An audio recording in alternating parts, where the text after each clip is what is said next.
Thank you very much. Let me start by congratulating you all, assuming as I do that you participated in elections, some of you, and that you are elected, and also aware that some of you have been appointed to serve as ministers in the new administration. Congratulations.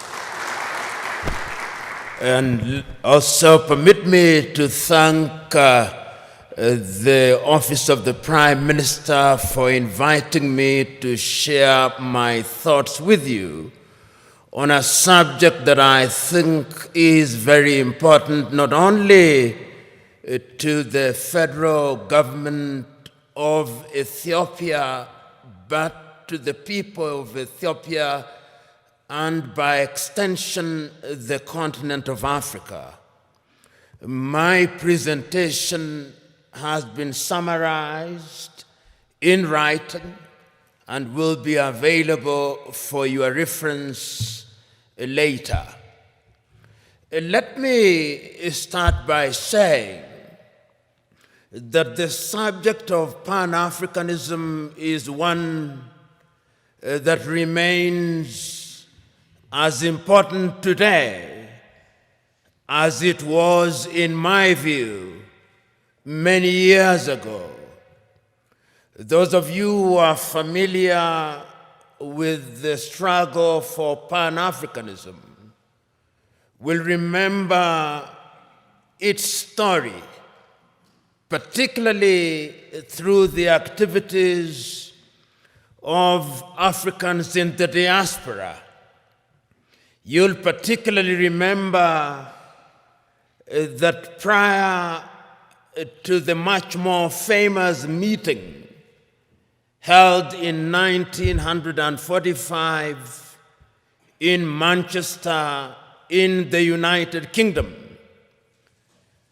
Africans in the diaspora, particularly in the Caribbean, in Trinidad and Tobago, in Jamaica, were very particular about having connection with the continent of Africa.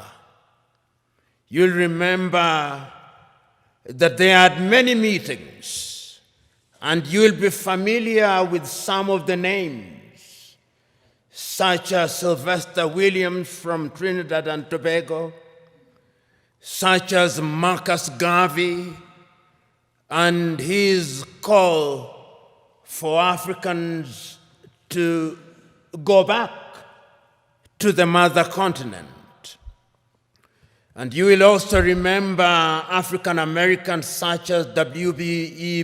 Du Bois, who was very active in the process of liberating the African Americans from the clutches of slavery and discrimination, and who also played a very critical part in the struggle for decolonization, culminating in the 1945 meeting, which for the first time was attended by Africans who later played a critical role in the struggle for decolonization. Of course, Ethiopia does stand out to the extent that it was never successfully colonized. There was limited occupation, and you are familiar with that history. Therefore, it is not mine to educate you on your own history, but you are familiar with it. But it must concern us, particularly at this time, and I hope during this conversation I'll be able to demonstrate why, in order for us to understand the present, we must understand the past, which will also enable us to have a glimpse on what the future holds. And one of the speeches which is seldom referred to is a speech that was delivered in the year 1906 in the month of April by a South African called Pixley Kaisaka Seme. And it is instructive that Pixley Kaisaka Seme was the first president of the African National Congress when it was founded in 1912. When Pixley Kaisaka Seme delivered that speech as a student at the University of Columbia, his title was The Regeneration of Africa. And what he was talking about at that time was an Africa that had borne the brunt of slavery and was laboring under the pain of colonization. Pixley Kaisaka Seme reminded his audience on that day that when the European powers assembled in Berlin in 1884 through to 1885, they agreed to divide Africa into spheres of influence for purposes of exploitation, so that the Germans had their share. If you remember, the Germans were present in what we now call Namibia. They were present in what we now call Benin, but was then known as Dahomey. They were present in what is now a part of Ghana, which was then the Togoland, the Volta area. The Belgians were present in Rwanda and Urundi, and they were also present in what is now the Democratic Republic of Congo. The Italians, to the extent that they could, tried to occupy Ethiopia and Eritrea and were present in a portion of Somalia. The British were present, of course, in Uganda, in Kenya, in Nyasaland, in Rhodesia, and in Nigeria, and in many other places. The French, of course, were also present. And all these powers, even the Spaniards, were present in Equatorial Guinea, as were the Portuguese. And the whole idea was to use the resources, both natural and human, of the African continent, so that the partition of Africa was one that was designed to benefit the European powers. The partition was arbitrary.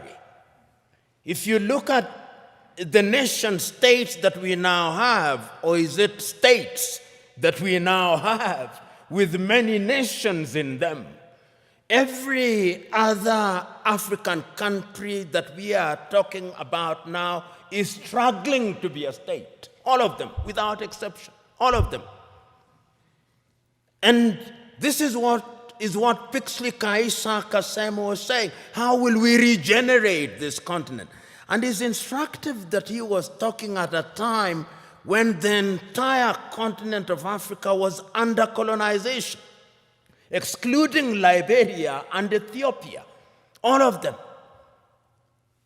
And therefore, when in 1945, Africans were represented in Manchester, Kwame Nkrumah was present at that meeting, Marcus Garvey was present at that meeting, Jomo Kenyatta was present at that meeting, Obafemi Awolowo was present at that meeting.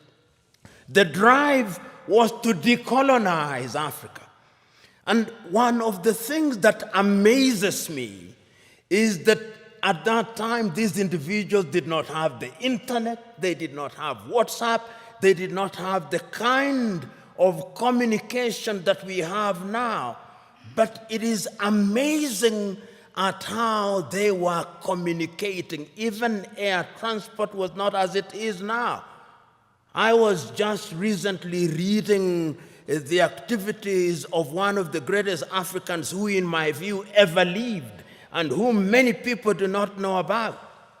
The great Ghanaian James Emmons Kwegyir Agri, normally referred to as Agri of Africa, and how he traveled from the United States and went to many countries in Africa, traveling by sea and talking about why Africa should be united. And that was Pan-Africanism, the Pan-African spirit at that time. Of course, we then went into the era of decolonization. And the spirit again was one which was consistent. You had people from the Caribbean participating in the struggle in that regard. You have people like W.B. Du Bois saying that Africa must be free. A little later, people like Martin Luther King Jr., and people like Malcolm X, talking of George Padmore, talking about how Africa should be liberated and we should work with people in the diaspora.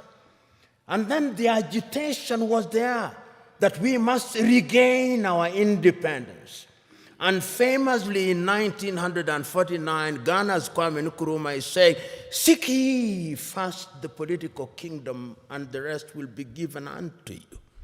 And I dare say that the rest has never been given to us. And even if it is coming too slowly. But it is instructive that at that time, the spirit was about the continent of Africa. We were conscious, the leaders were conscious that Africa decolonized without unity would remain weak. And of course, Africa is weak. The weakest continent on earth is this continent in which we are, our continent. So the struggle for independence was everywhere across the world, across the continent of Africa. So when on the 6th day of March, Ghana regained her independence as Ghana, it was then Gold Coast. I think the most eloquent and the most passionate warrior for Pan-Africanism was Nkrumah. He said on that day, and again later, that the independence of Ghana means nothing if the rest of Africa is not free. And he meant it. Because when Ghana regained independence in 1957, 1 year later, Guinea regained her independence.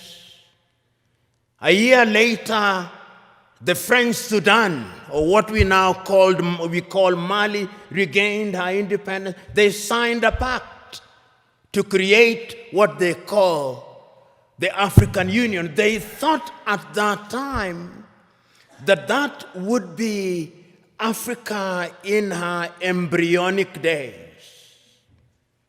And they invited Patrice Emery Lumumba in 1961, but of course Emery Lumumba was then assassinated in the month of January 1961.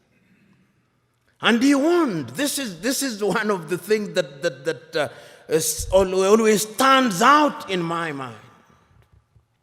That Nkrumah, of all leaders at that time, was able to see that if we were not united, we would go nowhere. So in 1958, he summons a meeting in Accra, Ghana, of the then independent African countries and tells them, if we don't unite now, The neo-colonialist is going to ensure that we remain disunited and we remain small, and they are going to ensure that the neo-colonial project continues. In 1961, on the first day of January, again in Casablanca, Morocco, he tells his audience, let us unite now before each one of our leaders begins to get used to power. Because power is easy to get used to. You who have been elected will know. Once you become a minister and you become used to people saluting you and opening your doors, if it happens for 1 month, you will find it very difficult if you lose your ministerial position when there is nobody to salute you and to open your doors. That is how attractive power can be. And he warned the people then. But the colonial project was alive and well, because as they were meeting in Casablanca, Morocco, there was another group that was meeting in Monrovia in Liberia. That is how Africa started splitting, creating two groups, the Casablanca group and the Monrovia group. The Casablanca group, which comprised, I think, famously, Kwame Nkrumah was there from Ghana, Gamal Abdel Nasser was there from Egypt, Ahmed Ben Bella was there from Algeria, Modibo Keita was there from Mali. They took the view, unite now.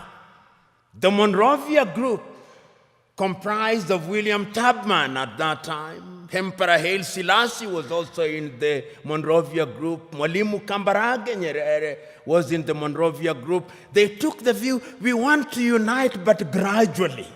Let it be gradual.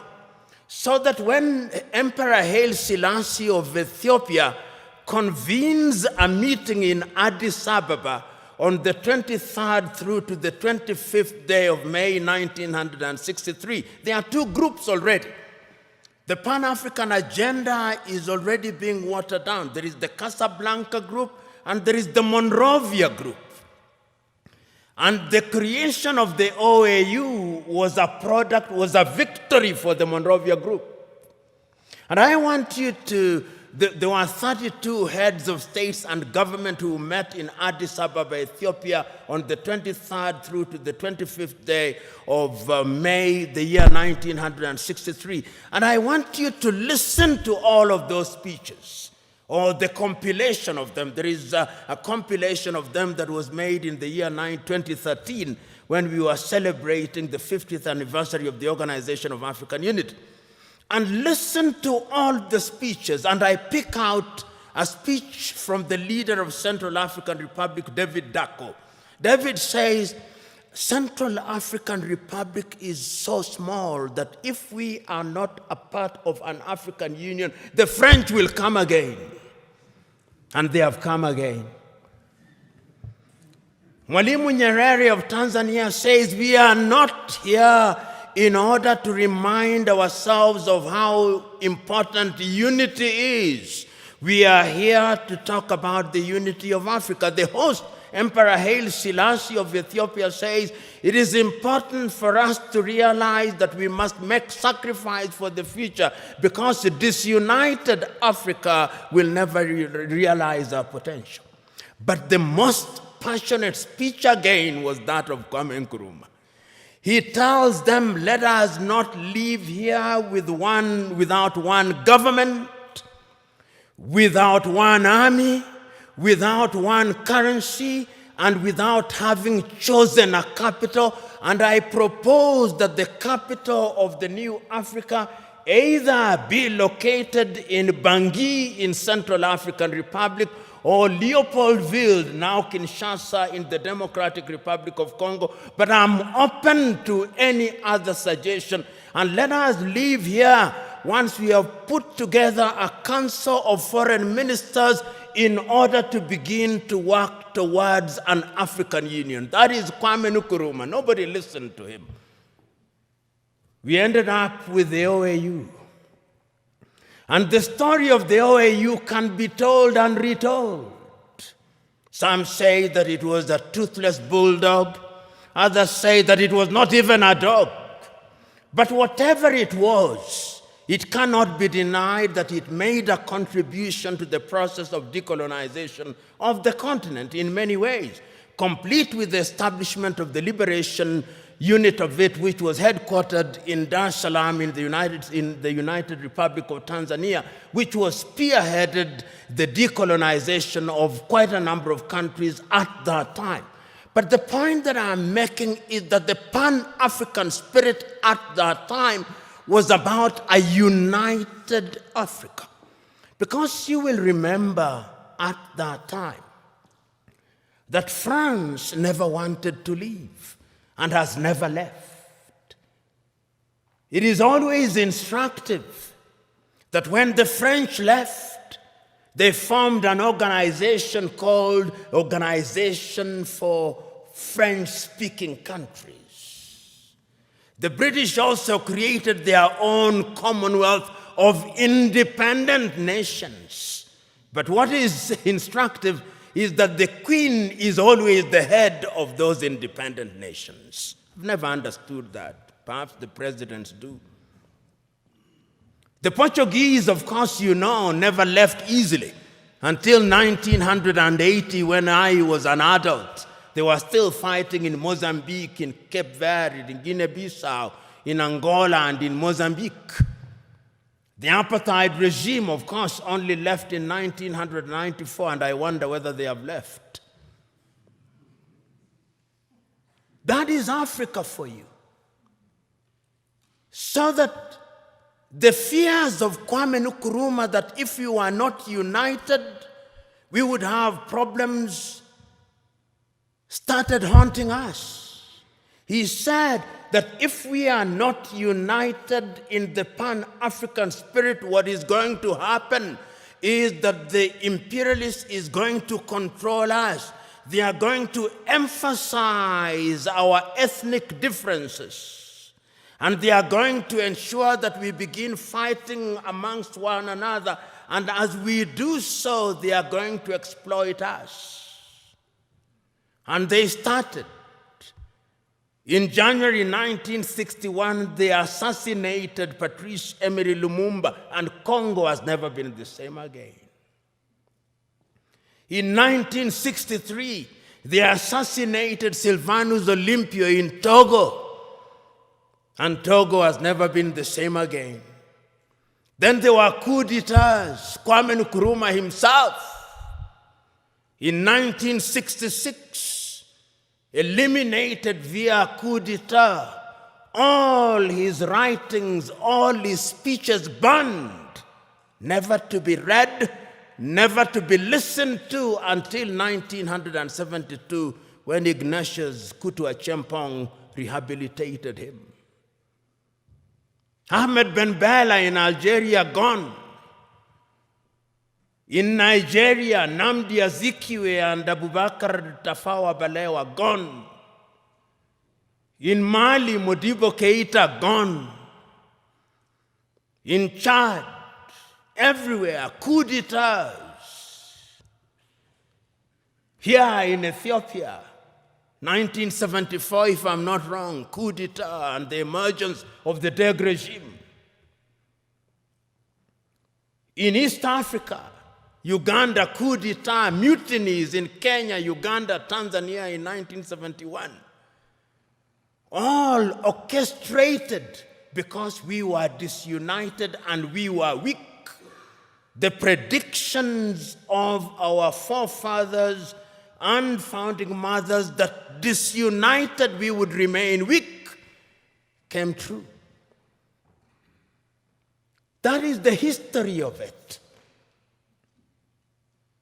So that today, when we talk about the African continent and we talk about Pan-Africanism, we must understand it in the context of that history. And you will remember that it is not as if Africa never realized or never recognized that our weakness would be in our disunity. We did. We did. Because regionally we were trying to integrate. We were in the East African community, we were creating the East African community.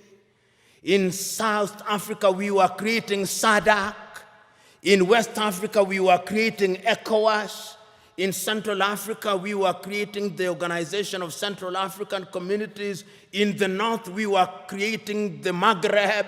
Even in this region, we were converting IGAD into something in the nature of an economic community. We were creating COMESA. We were aware that Africa could only operate and operate meaningfully if we were integrated. We are not trading with one another. Intra-African trade is not anything beyond 15%, the lowest anywhere in the world. If you look at all our sectors and look at them, look at our agriculture, almost all African countries are net food importers. There is not a single African country that is in meaningful technology. Not a single African country produces a mobile phone. Yet the single most important ingredient in mobile telephony is to be found in the Democratic Republic of Congo.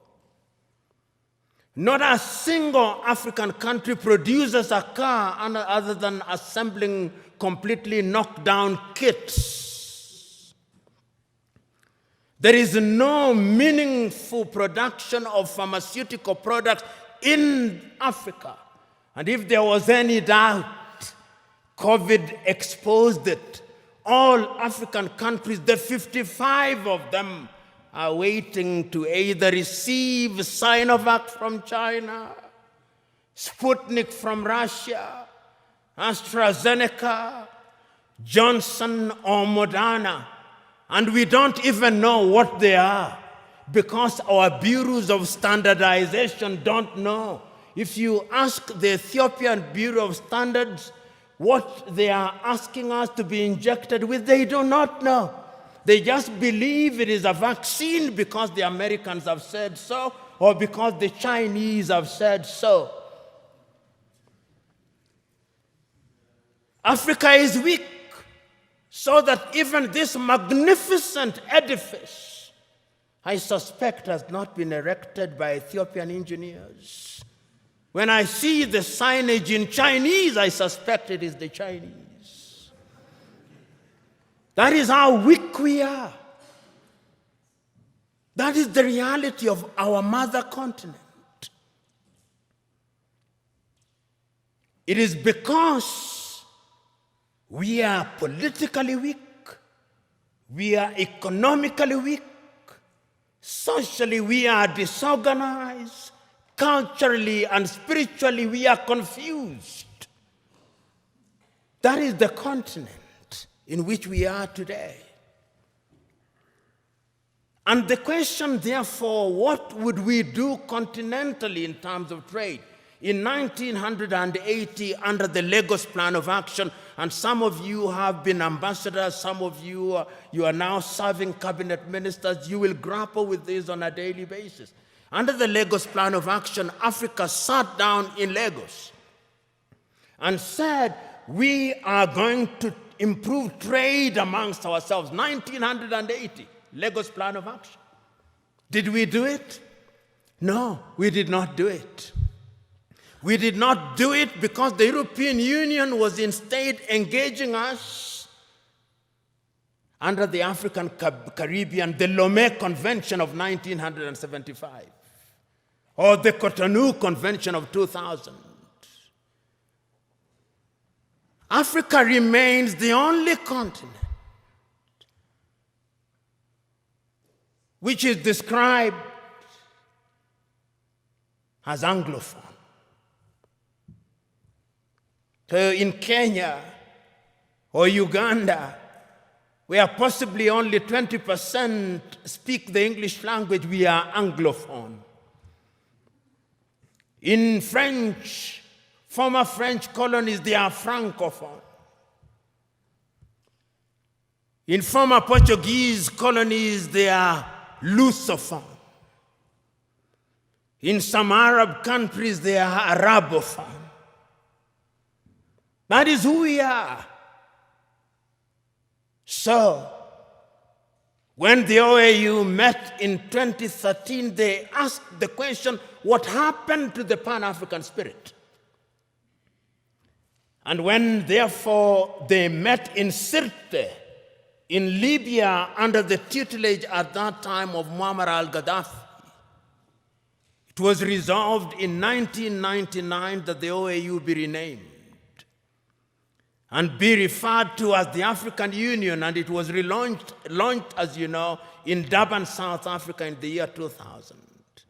But one of the most important things in the 2013 was the speech of the then chairman of the OAU Council, Nkosazana Dlamini Zuma, here in Addis Ababa in Ethiopia. And I want you to read that letter, which I'll paraphrase, in which she writes an imaginary letter to Kwame Nkrumah.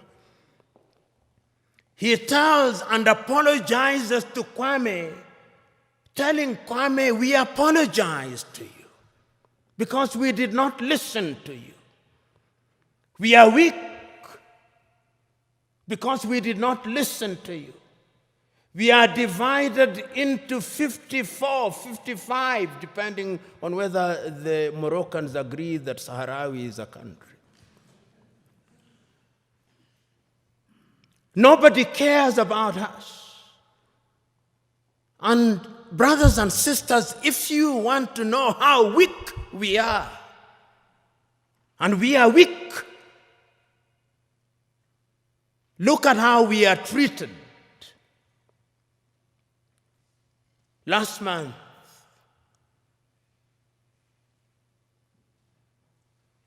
the world met in New York. The General Assembly. When African heads of states and government are speaking, the hall is empty. Nobody bothers because they are saying nothing. And even if they are saying something, it is something that can be ignored.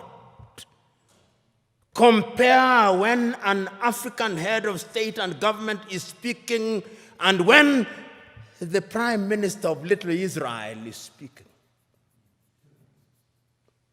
They will listen because we are weak and disunited.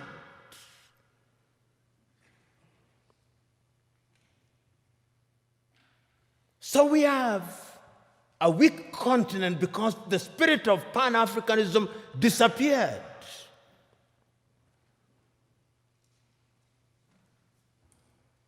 So the question that we can ask, what is the state of Pan-Africanism as we speak today? The African Union, which is weak,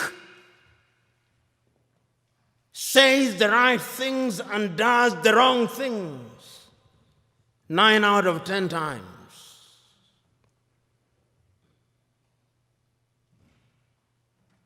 And what are the critical areas in which we are weak? We are weak politically because nobody listens to us. On the 3rd day of March, 1900, on the 6th day of March, 1997, Mwalimu Julius Kambarage of Tanzania, speaking in Accra, Ghana, on the occasion of the 40th anniversary of the independence of Ghana, said, the speech is entitled, "We Unite or We Perish." And Mwalimu says, I want to apologize to Kwame Nkrumah. Those of us who believed in gradualism were wrong. Nkrumah was right. But Nkrumah also did not appreciate the level of suspicion that existed amongst the leaders at that time. Our generation, he says, fought for the liberation of Africa It is the duty of the new generation to carry the torch forward, he says in his plea. He says that I do not believe that the tribe can be the basis of mobilization in Africa.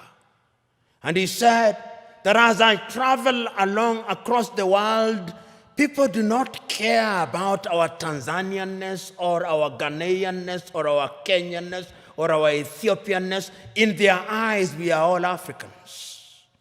And perhaps that is what we should use as the building block in order to talk about African unity. But we are not being naive about that unity. Because sometimes when we talk about Pan-Africanism and about African unity, people think we are being too simplistic about it. No, it is not being simplistic and being naive.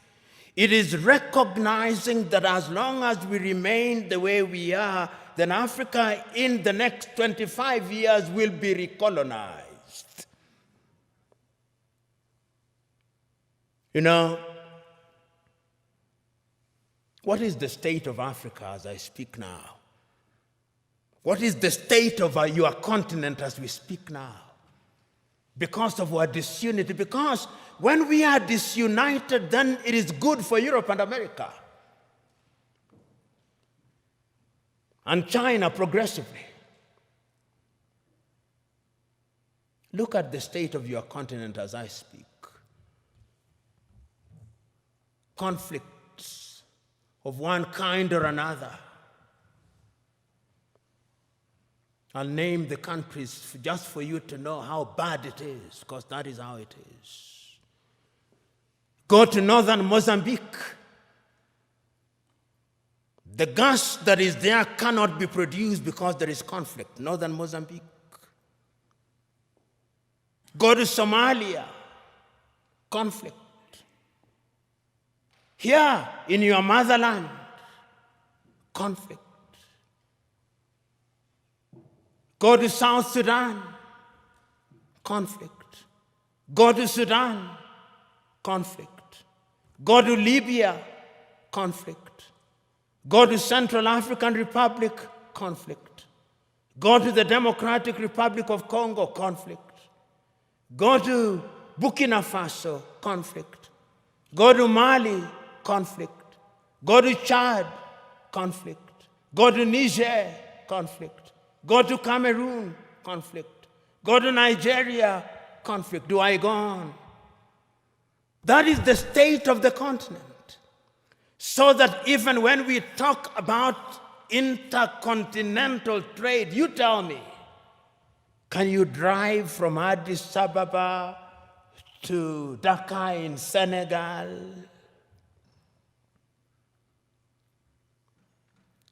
Unless you are Daredevil himself.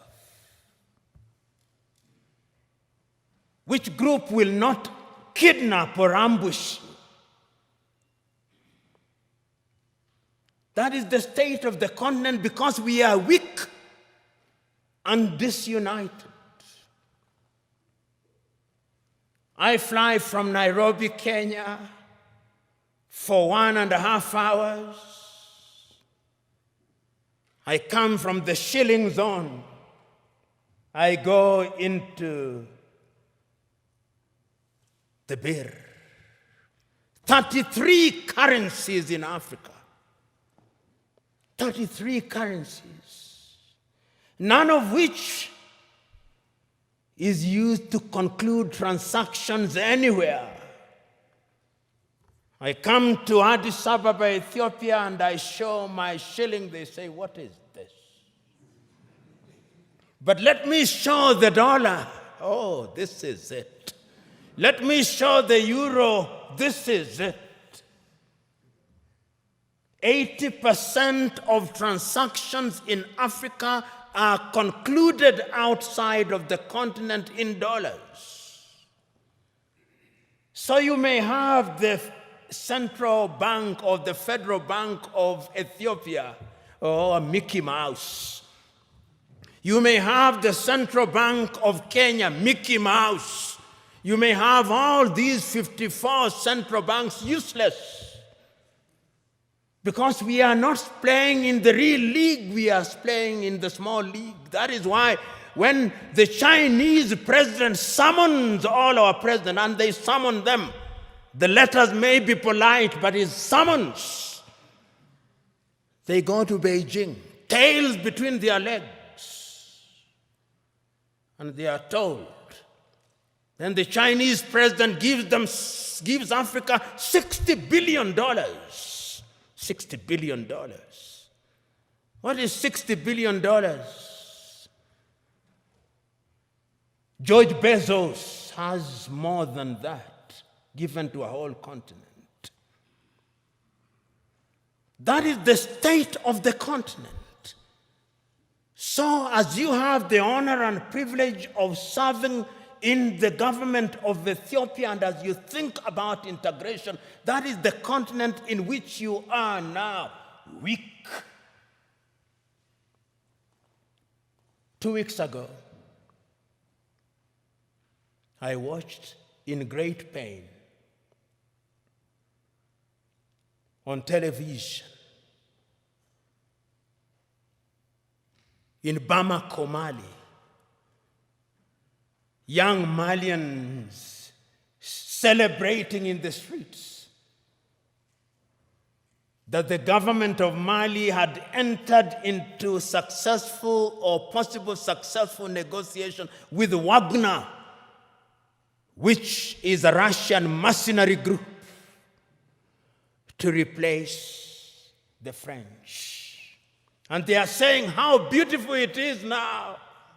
And I said, a slave celebrating the departure of one slave master and the arrival of another slave master. That is the state in which we are. I watched a woman from Nigeria who had been rescued from the Mediterranean around Lampedusa saying, I will not go back to Africa. Even if I die in the Mediterranean, I'll try again and again. What is it that can make a human being say that I do not want to go back to my home? Because the natural instinct of a human being should be that you want to go home. It's because we are weak. So we are invited to Beijing. Then we are invited to Tokyo, the Japanese African Conference. Then we are invited to Europe. Then we are invited to the United States. And lately, even the Arabs invite us because we are weak. That is Africa now. But let me conclude by looking at Africa in the future. What is the state of Pan-Africanism?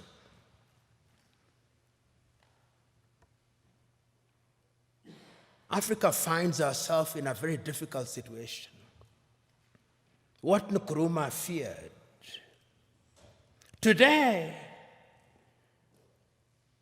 many African leaders have gotten used to the trappings of power. And those who speak about power, right? Power corrupts, and absolute power corrupts absolutely. I remember in 1997, I think, I may be wrong about the year, 1995, I think, I was serving as an intern at the Mwalimu Julius Nyerere Foundation in Dar es Salaam. And I had the privilege and honor of driving with Mwalimu Nyerere in Dar es Salaam. And he had only one guard and a driver. And he stopped at the few traffic lights and only moved when the traffic lights moved. And I asked him, Mwalimu, how did you leave power? He said, when I said I wanted to leave office, there was no shortage of people telling me, don't leave us as orphans. It is very rare to find those in positions of leadership in Africa today who would willingly leave office. Power in Africa is now sought by hook and crook and retained by hook and crook. Because the trappings of power are good. And permit me, when I am gone, even if I irritate you, in fact, perhaps my intention is to irritate you, so that you reflect upon what I'm going to say. And this is a personal thing. I'll give you an example. When I was appointed as the director of the Anti-Corruption Commission, I drove in the morning in my car with my driver. In the evening when I was leaving, there were 3 cars. Mine, what was allocated to me, and another one in front, and another one behind me, and 12 individuals. And I asked, who are these fellows? He said, these are your security. I said, I don't need my security. I don't need 2 cars, I only need 1 car. Because this thing you call security, this is spectacle. And throughout the period that I served, I had only 1 security and 1 car. And I say this because it is in the nature of power to make you use the things that you don't need. And once you get used to them, then without them, you feel empty and lonely. And you will find them. You'll be told, and many of you will love them. They are good. When doors are opened for you, they are good. When you occupy front seats, it is good. When you are addressed, Your Excellency, it is good. When you eat the best food, it is good. When you have security, it is good. But it can also dehumanize you. It can also monsterize you. I am asking you today that part of the problem of Africa is that we found human beings and we monsterize them. Writing in 1983, Nigeria's Chinua Achebe writes in a book which I commend to you, The Trouble with Nigeria, which could as well be the trouble with Africa. He says, the trouble with Nigeria is simply and squarely a problem of leadership. As we look at Africa today, I hope that this administration, which has now committed itself to the Pan-African movement, will think in that direction. And this brings me to what I think should be contemporary Pan-Africanism. If you look at the Treaty of the East African Community, the Treaty of the East African Community says that there shall first be a common market, then a common currency, and political federation, which ought to have happened in the year 2010. East Africa Community should have had its first president in 2010. That is now 21 years, 10 years later, there is no such thing. In ECOWAS, it ought to have been the same. In SADC, it ought to have been the same. I hope that with your population of 120 million, because Ethiopia is an economic powerhouse potentially.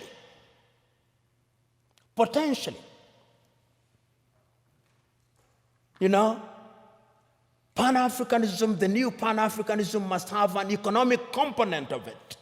That is how I understand Africa Agenda 2063. Africa Agenda 2063 says that by the year 2063, Africa will have pulled up her people into a middle-level economy on 7 pillars, economically, politically, and otherwise. And the Africa Continental Free Trade Area suggests to me that we'll have broken all the tariff and non-tariff barriers. Will we be able to achieve those in the spirit of new Pan-Africanism? Will we have one currency? Will we have one passport? We have already said so under the Kigali Agreement that we are going to have one passport. Will we have one telephone code? We have 55 telephone codes. You move from Nairobi 254, you come here, you have another one, you go to Eritrea, you have another one. There is no connectivity in the 21st century. How can you be taken seriously? Those of you in the United States of America, you fly from Boston, Massachusetts to San Francisco in the West, 6 hours, 40 minutes, the code is 1. The tariff is 1. The COVID test is 1. I moved from Nairobi to Addis Ababa, COVID test. If I don't travel this evening, I'll be subjected to another COVID test. I go to Tanzania, COVID test. Uganda, COVID test. Your nose will begin debating with you. In the United States of America, you take one COVID test from Miami and you don't take it as you go to St. Louis in Missouri. I'm talking about very practical things. I come here and I have to go through an immigration. My passport has to be stamped. Somebody in the United States of America does not have to do that. Somebody in the European Union across 27 countries does not have to do that. In China, which is, of course, 1.4 billion, does not have to do that. Until we change all those things, we are going nowhere. So that we have only one telephone code, so that we have only one currency, so that we have only a single immigration, so that we eliminate all these armies. You know, you look at some African countries and they have an army, which complete with 5-star generals who have never even quelled a street riot, and they are generals. Your money goes into maintaining militaries, maintaining embassies that you don't need. You see why Africa is poor? All these 55 countries have embassies. If we were one, there would only be one ambassador for Africa in the United States of America. There would only be one army with regional policing. Am I being naive or simplistic? Yes, we can create a single Africa with a loose government, a confederal government, dealing only with foreign affairs and defense and monetary policy and general policy formulation, with different governance systems. That is the only way in which these narrow tribal instincts will be dampened. But as long as, and now I want to conclude, if we only see Pan-Africanism as sentimentalism, as a romantic idea about which we debate, and we remain as we are, then this is the Africa that I see. This is the Africa that I see in 25 years' time. Many Africans, either legally or otherwise, will break into different autonomous countries. Many of them. We'll have more than 100 countries in Africa, each claiming self-determination, and is already beginning to happen. Because we will be looking at narrow ethnic agenda as the only way of defining our affairs. Ethiopia will break down, Kenya will break down, Nigeria will break down, South Africa will break down. And look at South Africa. Only last week, The whites in Western Cape in South Africa have delivered a petition to the government in Pretoria saying they want to create their own country. The Democratic Republic of Congo will break down. Libya will break down. The only way in which we can immunize ourselves against all those things is to create a Pan-African nation which allows for self-determination within the nation. And we must redefine terms such as self-determination. Self-determination must mean the ability of a people within a bigger unit to enjoy their culture, to enjoy their tradition, to speak their language. They do it on a smaller scale in Switzerland, those of you who are familiar with Switzerland. And we de-emphasize the presidency, we de-emphasize the prime minister's office. Pixley Kaisa Kaseme said, and I conclude with him, Africa is diverse. Some people say that because of our diversity, she cannot unite. She can. Because unity in diversity is possible if we understand what human beings need. In the nature of things, human beings need security. In the nature of things, human beings need food. Human beings need medical services. They need infrastructure.